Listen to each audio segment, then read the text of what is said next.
Welcome to the World Tree Chronicles. I'm Giselle, And I'm Chayney. and today we are talking about all things Samhain and Halloween.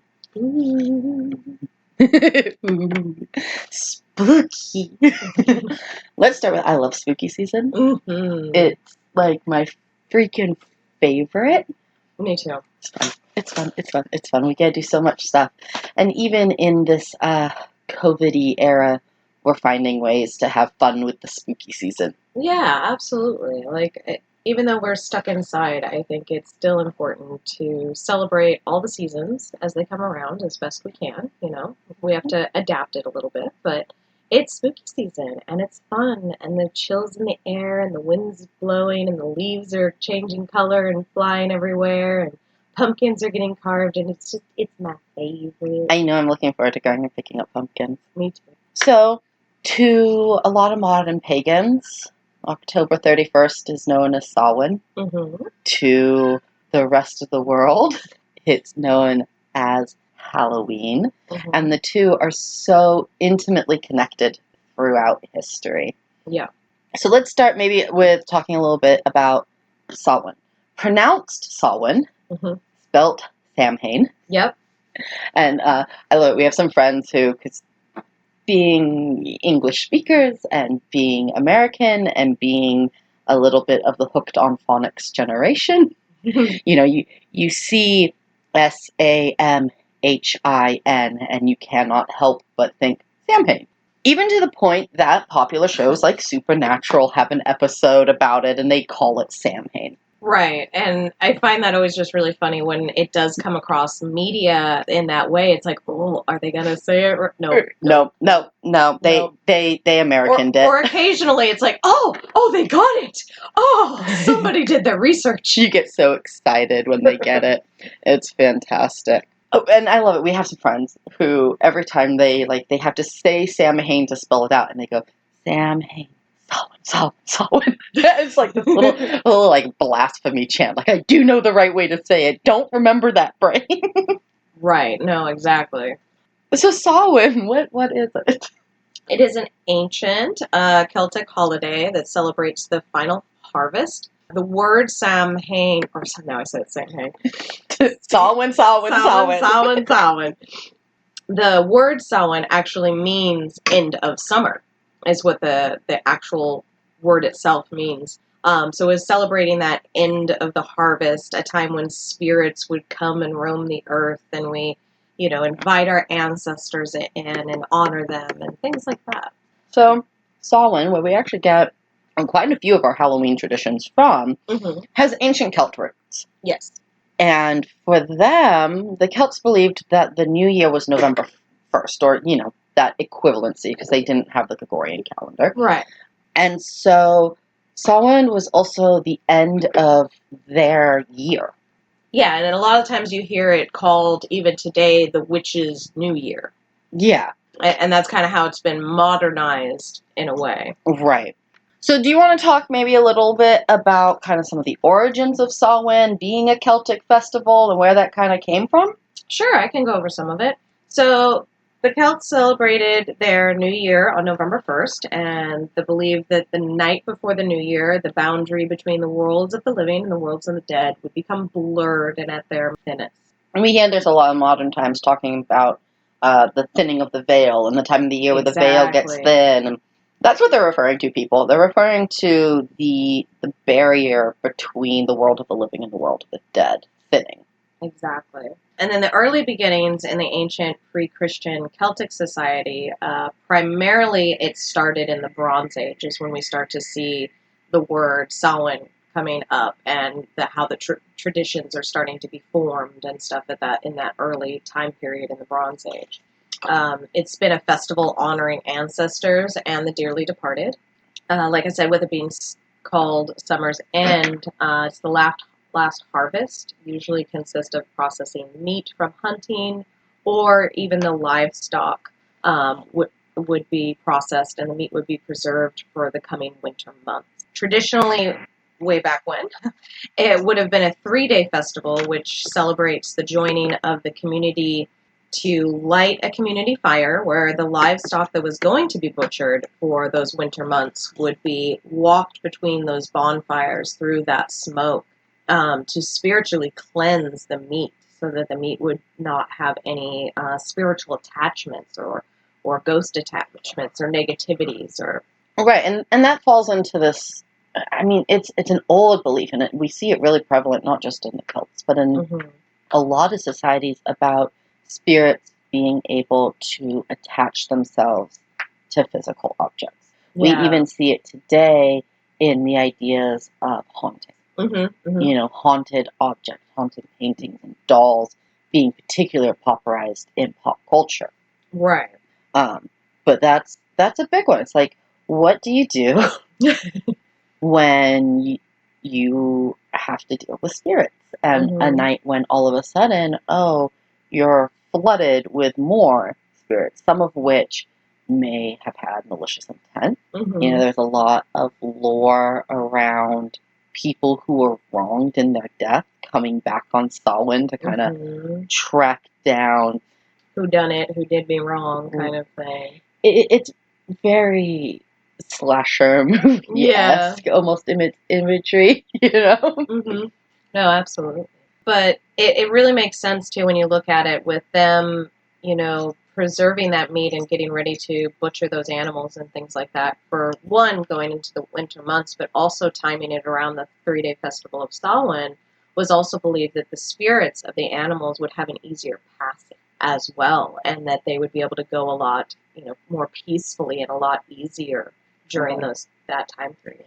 There was also a deep practicality to it. I mean, you're moving into the winter months. We're talking about the Celtic land. So we're talking Ireland, Scotland, England, Wales, even up into like the northern parts of France, where we see these practices.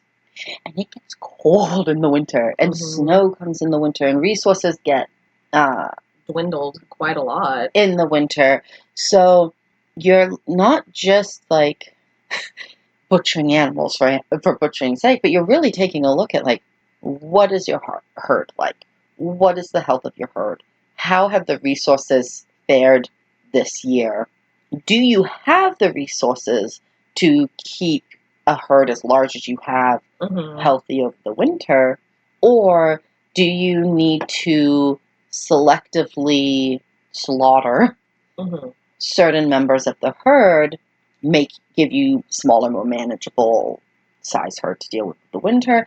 And also, you're getting the animal when it's at its healthiest. It's being able to graze all summer. You're not waiting until you've wasted resources on this animal, and now this animal is thin, and you're not getting as much out of this animal. It was a very pragmatic event as well. Absolutely. Absolutely. And with those 3-day festivals, with that community lighting of the fire, at the end of it, participants would always take a torch or somehow bring a bit of that flame back into their homes to relight their hearths when they got home from the festival. And then that hearth fire would be cared for, ideally without going out, up through Yule. And then in Yule, there's a fresh fire lit. And, with the Yule log and everything, So another bit of interesting ones that happened was in Wales. One of the traditions that would happen is there was some games that would happen, especially between the men. It's always between the men. Well, I think it was kind of that end of summer. We're already starting to feel a little restless. Let's get the last little bit of our frustrations and energies out. And they would literally toss burning pieces of wood at each other during these games. Why could I see my husband participating in something like that? I could see that. And they lit off fireworks too, which is really cool. But the fact that they were burning wood and throwing them back and forth at each other in these games was just... Well, and it's also, again, if you had a farm or had outside the direct village, there was space between people. And when the cold really sets in, you're not going to be able to travel as easily. There's not going to necessarily be as many big gatherings. And so this is kind of also a big party kind of your end of summer blowout. We'll see if you make it through the winter, friend. Big summer blowout. Yes, absolutely. I do not speak for the company. Well, then it gets kind of interesting because we see these very Celtic things. And okay, we can kind of see where some of these old school Celtic traditions have carried forward into today. Like jack-o'-lanterns, which were originally turnips. In the Middle Ages, they carved turnips that were called jack-o'-lanterns would begin to appear attached by strings, usually to sticks, or they'd have an embedded coal inside them. So it wasn't even a candle in them traditionally. It was just a coal from the fire. Right, well, you wouldn't inside it. You wouldn't waste candle on something like that. Yeah, and so it's just kind of interesting that these were turnips originally. They would be stuck on sticks, almost like headless piked turnips, or hung, or set next to the doors, and then with a coal in them. And then later in Ireland, the tradition switched over to pumpkins. Well, and turnips already are freaking... If you have never seen a carved turnip, Google that. It's a little freaky. They are terrifying looking. They are way scarier than a damn pumpkin. Right? I'd do a turnip any day. I'm trying to actually scare stuff away. Well, and then some other things that kind of happened were when the Romans conquered a lot of the Celtic lands. We ended up seeing this kind of merger between the Celtic celebration of Samhain and two Roman pagan holidays. The first was Ferilia, and it was a day, again, in late October that had a lot of... the Romans, they would celebrate the passing of the dead. They'd celebrate those who had passed that year, and they'd hold feasts and parades and bonfires. So again, we're seeing a lot of that similar stuff. But then there was also their goddess Pomona, which is a goddess of apples and apple trees. And she also was celebrated around that time of year when the apples were being harvested. So kind of September in through October during the apple harvest. And so a lot of the traditions of her celebrations, apple ciders, bobbing for apples, apple-themed stuff, starts becoming really prevalent as well. And so even by the time that the Middle Ages rolled around and turnips started becoming pumpkins, we were already seeing these really heavy Roman holiday influences blending into Samhain. Absolutely. Yeah, it's interesting how we have the different cultures and, spanning the different areas of the world, kind of having these similar concepts or similar ideas of what should happen at a given time of year. Yeah. You see a lot in the cultures of, talking of Samhain and of this time of year of late October. You find in so many different cultures of ancestor worship or beloved dead honoring. Well, and I think you especially see that in places in the Northern Hemisphere, especially slightly more northern latitudes, where we are seeing the dramatic change, where we really do go from a place of this really abundant life to this really barren, often frozen, maybe heavily rained out landscapes where you're seeing the trees turn color and the leaves fall away and die, and you're preparing for this time where things aren't growing, and you're harvesting the crops and you're storing your crops, and that this animistic idea of our spirituality reflecting what we're seeing in the natural world. So we talked a little bit about where Samhain came from and the terminology and kind of looked at some of those cultures. So let's look at where the shift from Samhain to Halloween came in. I love this. I get super witchy nerdy about this particular topic, about how we got from this ancient Celtic with Roman influence Day of the Dead holiday to dressing up as monsters and trick-or-treating and demanding candy from strangers. Give me candy! Because candy is amazing? I mean, come on. Right? And the answer, I think, would probably surprise a lot of people. It was the Christians. Yeah? The Christians did it. Yep. The Christians. So it really starts in the 8th century with Pope Gregory III. Christianity is spreading. They're coming into heavier contact with these other cultures and these other ways of thinking and being, and they are seeing this ancestor worship and veneration, this veneration of spirits and of the dead. And so what Pope Gregory does is he designates the November 1st and into November 2nd as All Saints' Day. Right, yeah, All Saints' Day. Catholic Pope, Yep. celebrating all the saints, many of which were martyrs and people who had lived lives, so it's honoring those who had gone before us. But we're in a time where the church is speaking a lot of Latin and Old English and stuff like that, so it's not called Saints' Day, it's Hallows.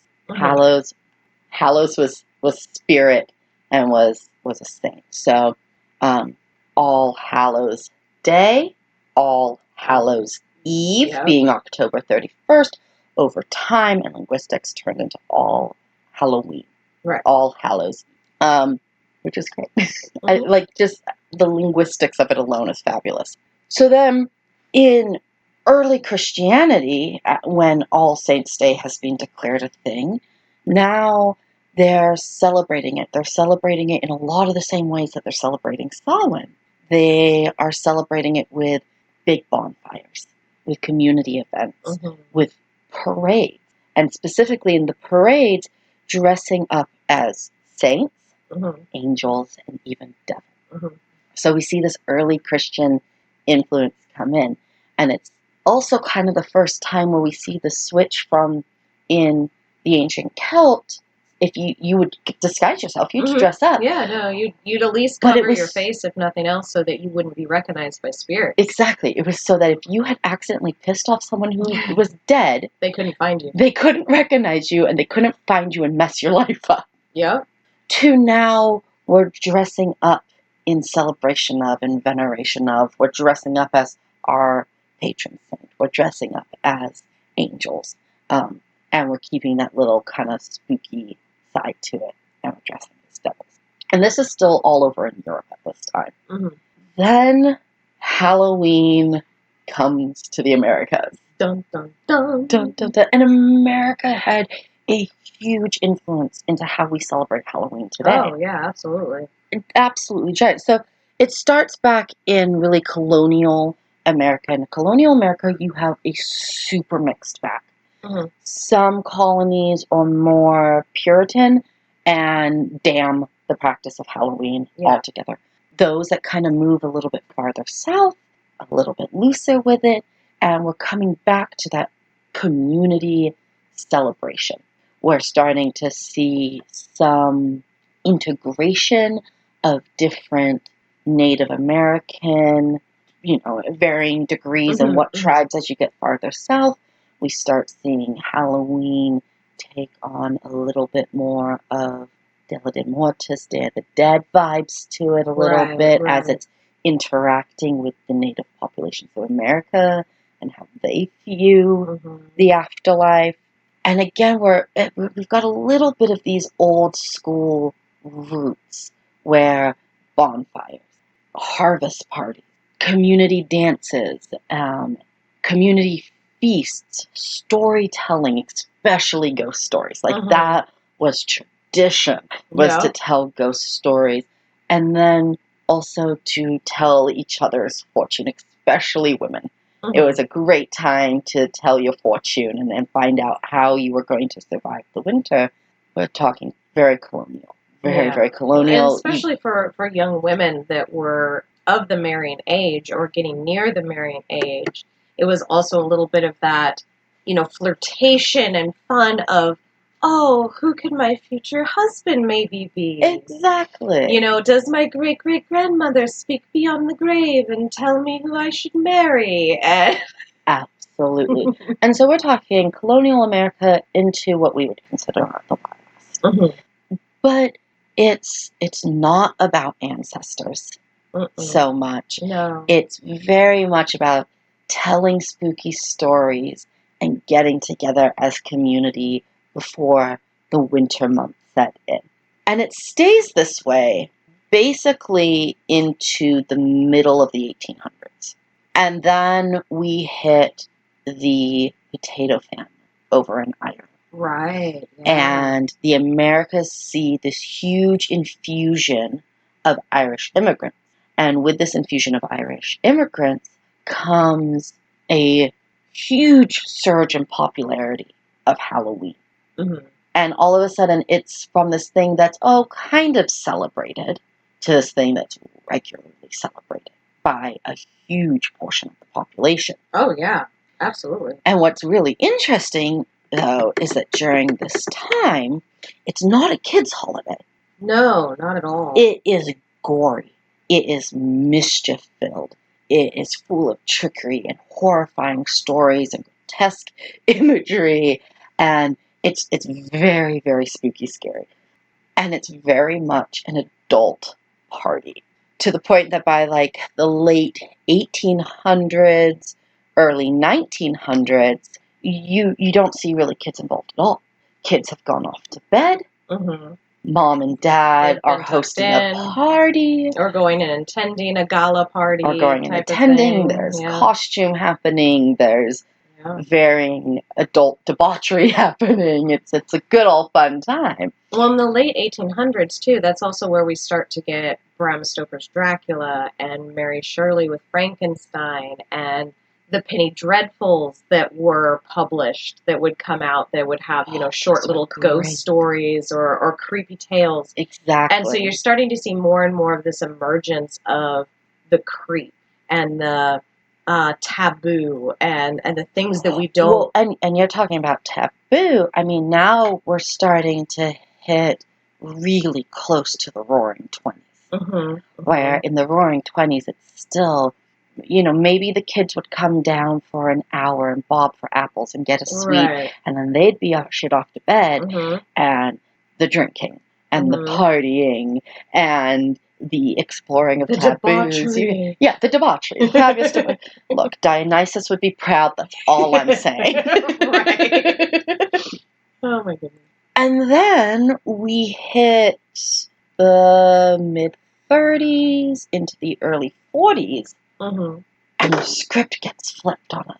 We start seeing community leaders talking about tone down the spooky, tone down the grotesque, tone Right. down... Make it family friendly. Exactly, tone down the debauchery, to the point that there were ads taken out in newspapers and newspaper articles of the time talking about toning down Halloween, Yep.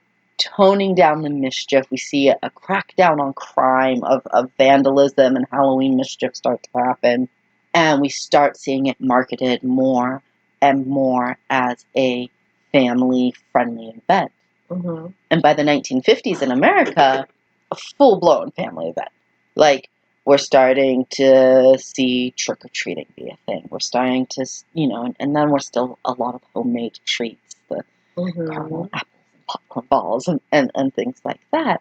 And we see this just really big shift happen. But still, there's a lot of homemade costumes. There's a lot of homemade treats. And it's not really until we start getting into the 70s and 80s we start seeing a lot more where, like, homemade is no longer the norm and mass marketed is. They started doing commercials that would have basically a little commercial that there was 4 masks that were available, like in the back of this catalog. I can't remember the company, but it was almost like a Sears type of thing of what we would equate Sears to this day. And it would be, you can, get the new catalog, and in the back there's 4 masks for your kids to try out for Halloween. And it's where the whole idea of trick-or-treating and putting the mask on and going around and dressing up really, really hit the forefront in America with that. And those masks are so creepy looking, like there. And while that's like while trick-or-treating is practiced in other parts of the world, Mm-hmm. it is the way it's practiced in the U.S., it is an incredibly American phenomenon. Absolutely. Like, I do not see... I've got family in other places of the world, and they're like, you do what for Halloween? Yeah, it's not quite understood. It's like, what is this about? So we see this transition from the very homemade style in the 50s into what we see now, which is very much the mass marketed. And we even saw that not just in the costuming, but in the treats as well. There were some instances throughout varying states, I think mostly into the 80s and 90s, where things like needles, razor blades, and was happening. Toxic stuff and dangerous stuff was showing up from assholes. Yeah, 80s and early 90s, because I remember even commercials as a young girl with like parents, commercials saying, "Parents, check your kids' Halloween candy. Right. Make sure the wrappers are all intact." And things like that. And now Halloween's going through another transformation where it's like, what does Halloween look like in COVID? And I've seen some great things, on social media. I've seen things like social distancing trick-or-treating, where like tubes being like put through the window of the car and candy dumped down. Yep. My favorite by far is someone set up this pulley system, and they put a cart on it and decorated it like a ghost so it would fly down.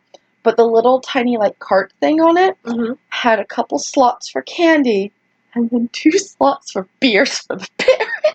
Oh, that's fantastic. And they would sit on their porch, load it up, and just slide it down to the sidewalk for the kids and the parent to grab. And then a string that they pull it back up with. Like, that, I think, should be the standard for trick-or-treating in the era of COVID. I agree. That one's fantastic. Oh, I thought that was absolutely wonderful. That's way more fun than like the Zoom trick-or-treating videos that I've seen. Although they're really cute, especially with the little kids, calling grandma and grandpa or whatever on Zoom and trick-or-treat. And then like the one video I saw was they were calling family members and grandma and grandpa was the main one on the list. And grandma and grandpa had already like dropped off the candy and like a little surprise and stuff for the kid. Oh, nice. But the kid had no idea about it. And so they'd bring up the call and be like, say trick or treat your grandma and grandpa. And, would have their bucket and everything and go, trick or treat. And then the mom would reach into this bag that she had hidden under the desk and put the candy in their bucket. Like, this is grandma and grandpa's treats for you. And it was just really cute. And then they could see the kid in the costume and the kid kind of got a trick or treating experience. And well, I mean, it was really cute. If ever there was a holiday that was COVID friendly, I mean, you're wearing masks. Right. Most costumes need gloves anyway. Right. Or depending on what part of the country you're in, you're going to need gloves anyways because it's chilly outside. Oh my gosh, seriously. Trick-or-treating was done very differently for me as a kid. Like, I spent a couple years in like Idaho and Utah. So I have a handful of memories of like walking around the neighborhood and stuff like that. But a lot of my formative trick-or-treating years was spent in Alaska, where by Halloween, it's dark, it's cold, and there's snow on the ground. Yeah. So trick-or-treating worked a little differently for me. It was... My parents had this like cargo van with one of the sliding doors and then the 2 doors that open up on the back. Okay, yeah. And so we'd all get dressed up and we would pile into this, like me and my brother and a bunch of our friends. My parents would go and like drive and pick them up and we'd all pile in and my mom would have like a little tiny space heater. And like thermoses of hot cocoa and blankets and stuff like that. And basically it'd be like, drive. Okay. Mom and Dad are going to drive down to the end of these 5 houses. We're going to pop out, run through the snow to all these different houses, hop back in the van, warm up while we drive to the next street over to do the next set of houses. I mean, it wasn't too terribly different for me here in Washington. Like, there's some similarities to that too. Like, we didn't usually have snow like that early, but it's rainy, it's cold, it's windy. Like, it's still not super nice weather. And I remember as a kid, I loved Disney growing up. Like, it was one of my favorite things was Disney. And so, of course, I wanted to be Little Mermaid. I wanted to be Jasmine. Nobody wants a costume that they have to navigate a raincoat or snow coat around. Right? No, seriously. And I was like, I could never do Jasmine because, with the poofy pants and the little top, it's like, no, I'm going to freeze my little tushy up there. Right. That's not going to happen. And then, but my mom would try and, like, for my Ariel costume, she handmade it. And instead of it just being, a tail skirt and maybe a cute little bra top, like what you normally see with little girls, she made it a full body costume to where it was the skirt, but then it came up and it had like whole chest and the shells and everything, but then it also had sleeves, and the sleeves and the everything except for the shells and the tail were skin tone. Oh, that's cool. So it looked like, I was, topless, but with this shell bra on, even though I wasn't. And so I was able to be warm. Oh, that's nice. During it. And so it was like navigating that, or like, can we fit sweats under this outfit? Can we fit long johns on under this outfit? And that was one of the nice things, that even though I grew up in the era where commercial bought costumes were definitely a norm. And as a kid, you're always like, oh, I want. Mm-hmm. I think the majority of my costumes were handmade. The majority of mine definitely were. And it's great because I had a seamstress for them all. So some of them were pretty awesome, like the full-on Grover mask and gloves and stuff that she made for me one year. Absolutely fantastic. But yeah, we do the same thing with being piled into the back of a pickup truck and, drive to one section. We'd all, pile out, go down the houses, get our candy, get back, have a sip of the hot cider that was in the thermoses or hot cocoa that was in the thermoses, warm up with a blanket, and then do it all over again. And oh my gosh, I have this one really great memory. My friend Alma, so she had dressed up as like a supermodel one year, which means she's wearing heels, trudging through the snow. And one of her heels breaks. Oh, no. And we're like, the time, I think, this woman just goes, screw it, throws her shoes in the back of the van and proceeds to trick-or-treat barefoot the rest of the night. Wow. In the snow, even. In the snow. Yeah. That's some supermodel toughness right there. Right. That I'd like to see any supermodel try. Walk runway barefoot in the snow. Go now. Right. Oh, goodness. And so we see this, like, really crazy, wild, full evolution of Halloween. Right. Samhain to Halloween. And then Samhain, like, not the party of Halloween, not the trick-or-treating, but the actual spiritual significance of Samhain starts coming back around. Mm-hmm. A little bit, I think, in kind of the 60s and 70s when Wicca really kind of took hold. Yeah, with Gerald Gardner. In the U.S. Yeah. But it was still kind of quiet, hush, you know. And then really in the late 90s through the 2000s, we see witches be flying out of the broom closet. Okay? We're just going to put it that way. But it's true. We see this, all of a sudden, we see ancestor veneration and these celebrations of Samhain, not just Halloween, start becoming more and more popularized, and especially with the expansion of the internet, all of a sudden that information is so readily available that it wasn't just trying to kind of guess your way through tradition. Or try and like find this obscure library book. It's like, oh, here's some Wiccan Samhain rituals. Check these out. Good luck finding that book. But then Wicca put its own twist on it too. So it's Samhain, but it's still not Samhain the way the Celtics practice it. Mm-hmm. It's now viewed as the death of the god. in their wheel of the year. Because in Wicca, Right. there's this story of the god and goddess that moves through the holidays. And when you're at Samhain, the god is dying. Yeah. And so now modern Samhain becomes a little bit like a mock funeral Mm-hmm.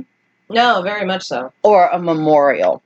And I think the other thing that we see start getting really heavily borrowed from in modern pagan Samhain is the practices of Day of the Dead, where you're putting up photos of Right. ancestors and you're creating beloved dead altars. And doing dumb suppers and things like that. Exactly. And the other thing is the term Samhain has been popularized again, Mm-hmm. and a bit more readily known now. It's still not so much in, your non-pagan community, but even if you're Right. not Wiccan, you know about Samhain if you're in the pagan community, really. Yeah, you've at least come across the term. So then what are kind of some of the ways that Samhain, we get to celebrate Samhain and ways we can celebrate Samhain in modern times? I love celebrating Samhain. One of my favorites is honestly putting together an ancestor or a beloved dead altar. Difference being between them is ancestor would be like strictly people from my bloodline, and that would be it. Where in a beloved dead altar, it can have pets, it can have friends, it can have lost children, it can have, things that aren't just your ancestors. Right. I prefer the beloved dead altar out of the two. I do too, and I love being able to put pictures up and trinkets, memorabilia, of different things from different people, and I usually have a candle on there, and usually like a little cauldron with a notepad for me to write and send messages to those that are on the beloved dead altar Oh, I like that. throughout the month of October.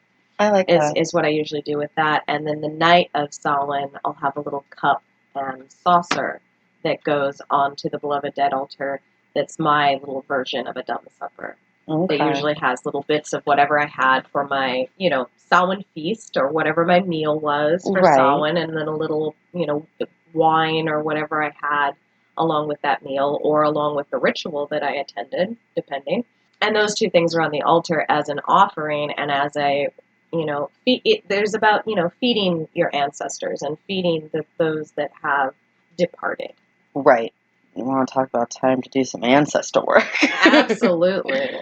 But then, of course, you can always do things like you can hold a mock funeral, like you were talking about, for the divine masculine. Yeah. You can do it in a very ceremonial, ritualistic kind of way of, kind of going along with the fact that we're going into these darker times of the year.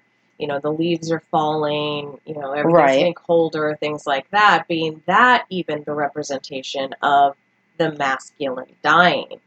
Right. And going, underground to be reborn, come Yule, if you go along with that story. But that is also something that you can do too, is you can even do it if you don't really look at it as a divine masculine funeral. It can be kind of a bit of a funeral of the loss of life that is just happening in the world, with the Right. leaves falling and apples and everything kind of coming to its end, except for our evergreens, of course. I think that is a great way to look at it as well. I agree. And then, of course, pumpkin carving or turnips if you're brave.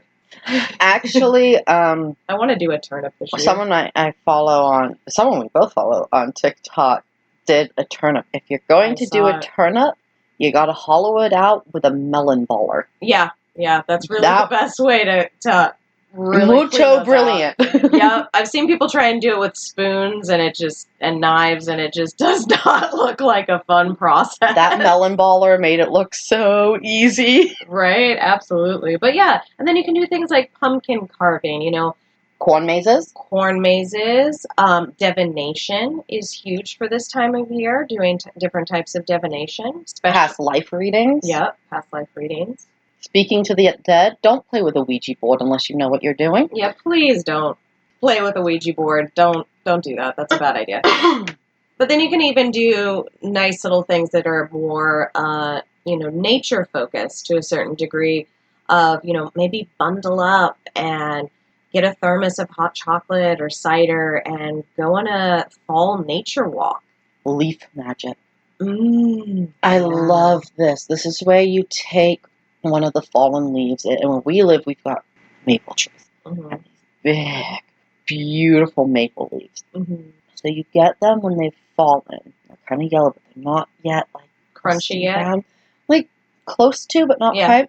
And you take a marker or paint or just something to write. Like pen doesn't really work very well. Right. And you draw a sigil or a bind ruin, or you write what you want maybe to release or something that you want to come, and you can burn the leaf. But my favorite is I like to write things that I really want to like get rid of, and then I'll set the leaf aside inside and let it get crunchy dry, and then I'll go out and I'll just crumble it all and just destroy this leaf and just like it, blow the dust out to the air. It's like just this action of just like crunching this leaf and crunching this thing I want to get rid of into oblivion, and then blowing it away is so cathartic. That's fantastic.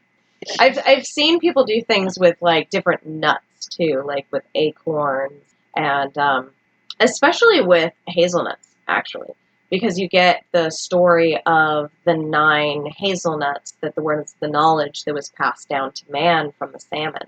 Okay. And in some traditions, you end up having these 9 hazelnuts as part of your Samhain meal. Okay. And sometimes it was either put, like on the top of a cupcake or whatever it might be, or you were just given these 9 hazelnuts to take home, and they were supposed to represent the knowledge and things that you were looking to attain throughout the coming year or throughout the rest of the year. And it's more of a memento token.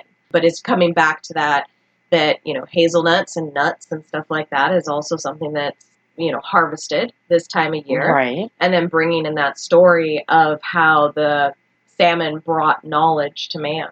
I didn't know that one. That one's really, really cool. I like that. Yeah, it's if I remember right, it's a Druid and a Native American tale. Okay. It just varies between which one, but the basic idea is the gods were withholding knowledge and withholding some of the sacred abilities that they had from man. Okay.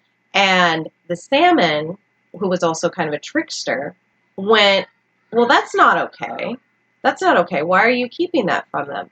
So and again, depending on how the story goes, when the gods left the side of the stream, the hazelnuts that had been left by the gods, there were 9 of them that were supposed to be in the knowledge, was left on the bank. Okay. And the salmon jumped up and gobbled up all 9 of the hazelnuts whole. Salmon. And swam down the river to where the people were, and then they caught the salmon, and they, harvested the salmon and ate the salmon, and in turn got the knowledge and ate the knowledge along with the salmon. Well, and that can be like, okay, let's take that story and think about Samhain and the context of ancestor veneration. And there's a lot of things that our ancestors knew how to do. So, time can withhold knowledge. And we see it both ways. We have access to technologies that our ancestors never thought possible. Yeah, like making this podcast. Right? Right. And they know how to do things that, because we don't regularly have to, we've never bothered to learn, and we've kind of forgotten how to. Like churning butter. Majority of us don't know how to do that. Right. Like this. Exactly. Tanning hides. So what are all those? Kinds of things. The salmon time flows one direction, so we have the benefit. We can look back. We can learn. We can we can catch that salmon. We have the technology. It can be caught. It can be caught. But that's another thing that we can do around that time is like take the time to research ancestor lines. Find out where you came from. Absolutely. Take time to learn skills and research skills that our ancestors might have needed and used. So it doesn't just have to be about like dumb supper and pictures. Like there's really beautiful ceremonial side to it where we do things like that. Like I think about what our coven does, where Mm-hmm. we get together and we create a giant altar where everybody's allowed to bring mementos of people they've lost, and we hold space while one at a time we go and light the candles, and at the end it's visually stunning. We do the entire ritual by candlelight only, and there's just all these candles aglow and these people just holding space for each other and giving space for stories about ancestors. So there's this really beautiful side. Mm-hmm. But there's also this like really fun expand yourself side too, where you can be doing research and you can be learning new skills and you can be having fun with pumpkins and corn mazes. It's a very complex holiday, really. It really is, but I agree that it doesn't have to always be about beloved dead or ancestors. It doesn't have to be just primarily focused on that. However, I do like the fact that it is a large part of it because in our society, especially here in America, death, the elderly, is so taboo and so just like not talked about, not looked at, not looked upon, which Yeah. is really funny because did you know that originally city parks were the cemeteries? And people would go to the cemeteries and do picnics and play at the cemeteries, just like you see people do nowadays at a park. But originally it was at cemeteries that was done. It used to be a happy, joyful, Normal thing and a nice thing to go and do. So the one thing I like about Samhain is it's bringing back that you don't have to be afraid of death. You don't have to sulk it, on your own and go, oh, I miss this person, and just do it on your own. You can do it at a particular time of year. It doesn't have to be just at the, anniversary of their death or their departing. Well, and I think right there you hit on something really important, is not just at the anniversary of. I have seen so many people where it's like lock away this depressed day, this day of loss. It's marking the day when they've lost someone, and of course it's really, really sad, and it's going to very naturally bring up a fresh wave of grief. Mm-hmm. But Samhain, at least for me, has actually taught me really healthy ways to honor and grieve when those anniversaries come about that I didn't have before I really learned about the craft and Mm-hmm. got into practicing the holidays. Because now, when that anniversary rolls around, I think like the anniversary of my brother-in-law, who passed last year, when the anniversary of his passing rolled around, Mm-hmm. we set up a photo, we lit a cigarette, put a little cigarette in a holder for him, had one for ourselves, had a drink, had a bite to eat, poured out a drink on the ground for him. We had a dumb supper, we lit a candle, we set out the photo. Like, we had this entire veneration ritual, which we 100% get from the traditions around Samhain and the practices in the pagan community during that time. Yeah, no, absolutely. And I, like I said, I think it's fantastic because it's bringing a healthier awareness and a holistic awareness to death and the elderly and our mortality and things like that, and showing us that you don't have to be afraid of it.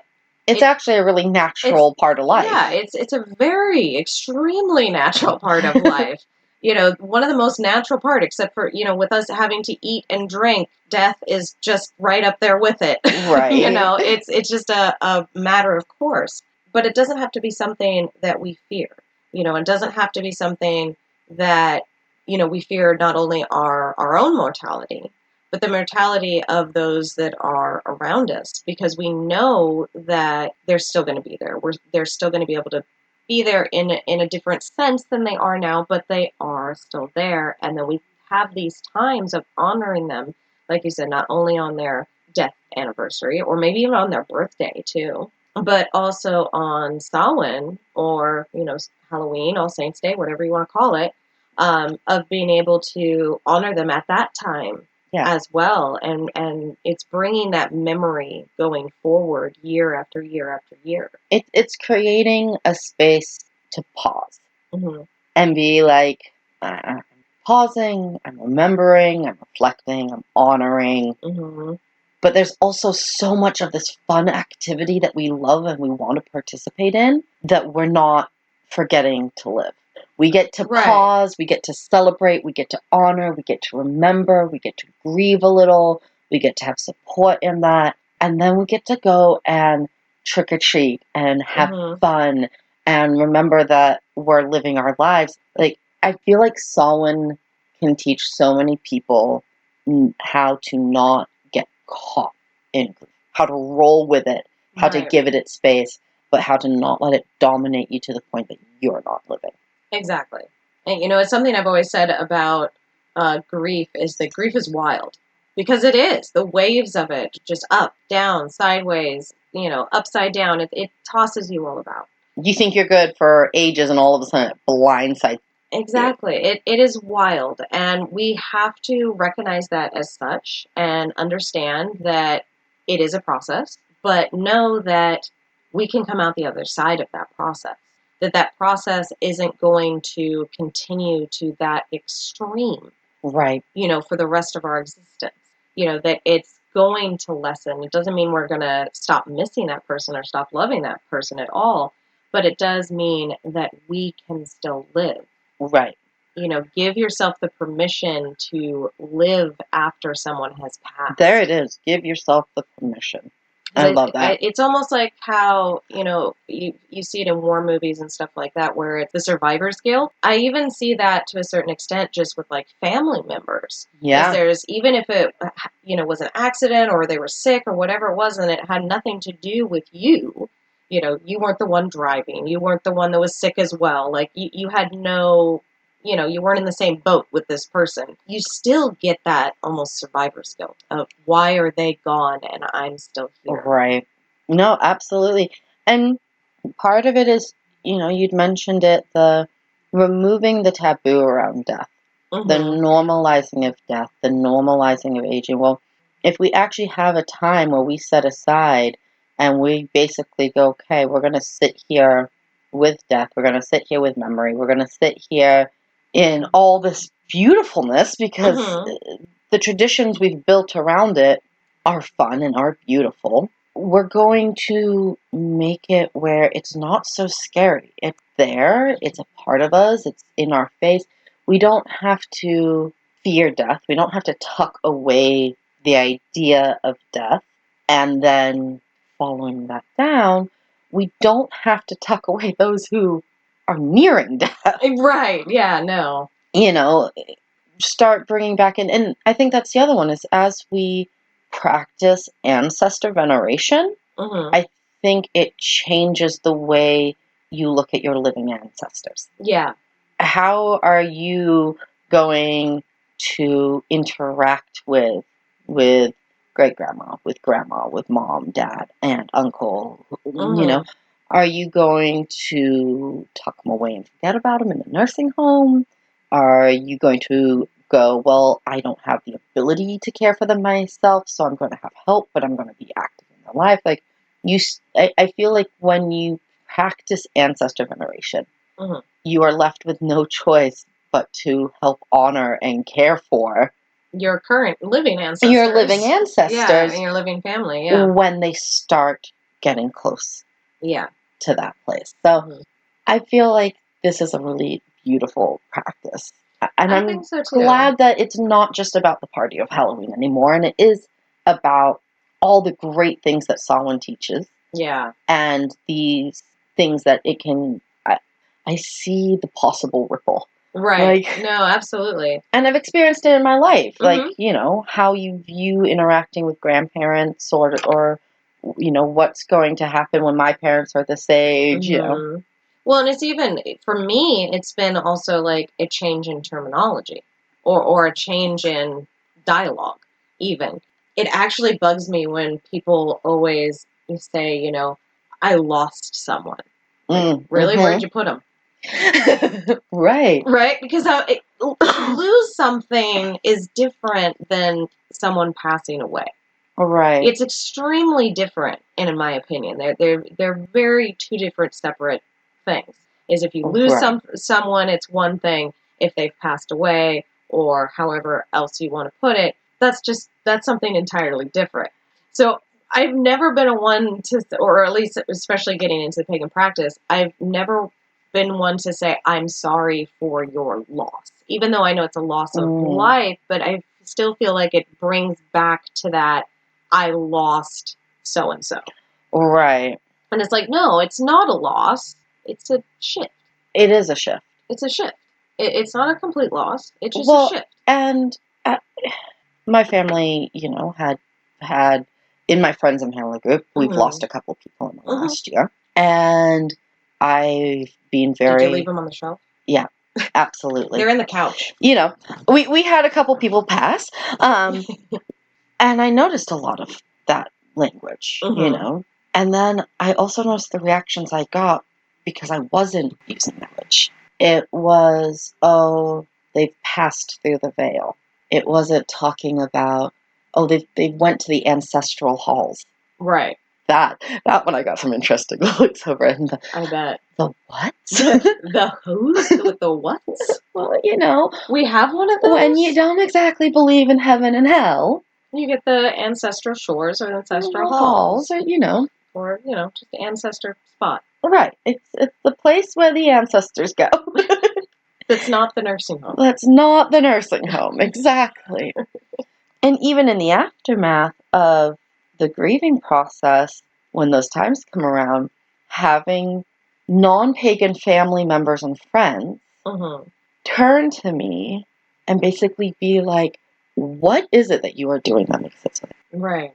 Well, I'm doing my dumb suppers, and I've got Samhain, and I've got this, and it's really beautiful because some of those friends and family members have started trying some of this stuff. Oh, that's fantastic. And resonating with it. Oh, good. And I'm like, yes. That's excellent. That is absolutely excellent.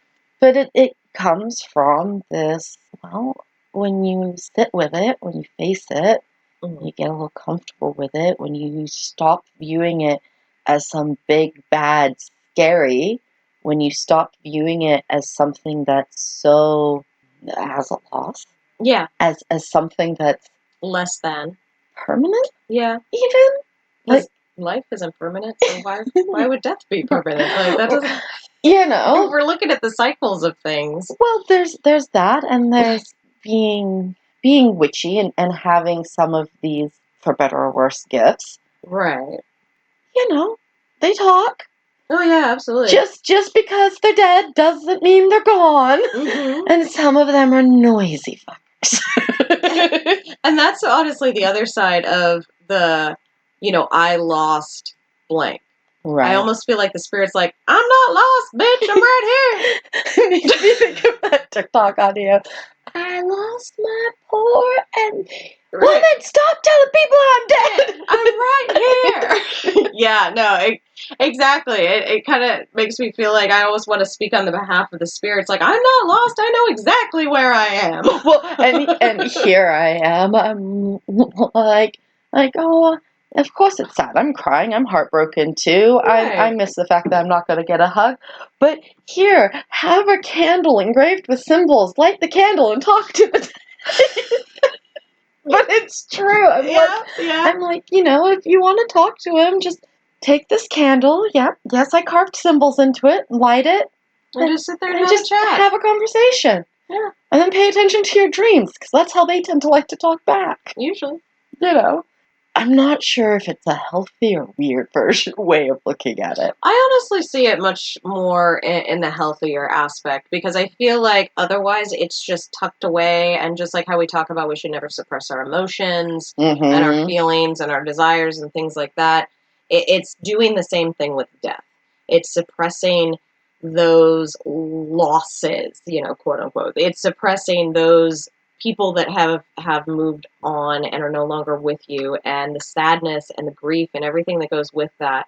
And it's putting us in this tight little grief package bubble. All right. And shoving it down. And that's just as unhealthy. Absolutely. That is extremely unhealthy. And I feel like if you do nothing else, to honor those that you've loved that have moved on or out of this world or gone beyond the veil, even if it's just at Samhain, that you do something, just even if it's just lighting a candle in memory of all of them. Yeah. And I find that that's so much healthier than the alternative. Yeah, absolutely. But yeah, I feel like that is way more healthier than the alternative of just bottling it up and shoving it down. And I'm going to try not to think about that person so that I don't feel the hurt. And I'm not going to bring him up around grandma because she always gets a sad face. And, all of these different things that you end up seeing happening in polite society, I guess we put it, or modern society, of how death and the veneration thereof of death is still so taboo, but there's nothing that is given as an alternative. No, not really. The best you get is, oh, you should go and get counseling. You should go and get grief counseling, which is absolutely valid. Or they're in a better place. Right. And you're like, oh, really? Which is so freaking patronizing, because it's like, how the hell do you know? Right? It's like, you don't know. Maybe Uncle Bob was an asshole. Seriously, though. It's like, you don't know what's going on. But I feel like, again, it's that kind of like that spirit. I'm not lost. I know where I am. I'm exactly where I'm supposed to be. You get your shit together, human that's still alive. And you do see the idea of going and lighting a candle for a departed loved one in Catholicism. Mm-hmm. I think through whichever lens, whatever faith or religion or spirituality that you want to practice, I think take the time. Kind of lean with the energy of Halloween and Samhain and take the time to, in whatever way you see fit and feels right to you, take some time to sit with your ancestors. Yeah. Take some time to honor them, take some time to heal some of the wounds around them. Mm-hmm. I think it's beautiful. Don't just get caught up in the fun. Right. But have fun. But don't forget the fun. It's all of that harmony and balance and the intertwining of the two sides. And I think that's what I really love about Samhain and Halloween is the weaving between, the fall and the fun and the spooky and the honoring and the dead and how it all blends and just kind of marmalades itself together. Oh, well, and I love it. And it's beautiful. And I think it's absolutely beautiful. And it shows how something that could be so completely separate can be done, in tandem and hand in hand. In a very unified way. Yeah. And it's great. The history of it alone tells that story. Mm-hmm. From wear a mask so that spirits can't find you, to honor these spirits, to wear a mask to have some fun. Right. We see the complexity of it in the fact that it didn't make a clean shift from one way of being to another, that it carried forward, sometimes quietly without anyone even really realizing or remembering. Mm-hmm. It carried forward all these little traditions that has stretched centuries and multiple cultures and multiple faiths. Yeah. And the kind of breathing fresh life into Samhain in modern paganism, I think opens the door for us to sit with and celebrate that beautiful complexity. Absolutely. And that's great. And I love it. Mm-hmm. Do you have anything else you want to talk about with Samhain or Halloween? Not that I can think of. Be spooky out there, bitches. Right? Be spooky, witches. Be spooky. So where can the good peoples find you? Well, they can find me on our shared website with Aduna Wellness, IDUNAWELLNESS. There we go. .com. So we're both on there, so you can find us both on there. Also, you can find me on TikTok with the username Chainlinks, ChainLYNXX, and the same username Chainlinks. You can also find me on Instagram. Wonderful. And my whole universe is basically into Aduna Wellness. My blog is up on the website. Mm-hmm. I just put out an article about Mercury retrograde because, God's help us, we are in Mercury retrograde. The last one of the year, though, for this year. Aduna Wellness on Facebook and Instagram, and then Wild Witchy Woman on TikTok. So find us, follow us, check us out, and we will see you next time when we dive into hearth and home magic and how to keep things witchy when it starts getting wet and cold outside. Keep the magic and light inside and keep your hearth and home nice and warm. So until next time, ciao! Bye!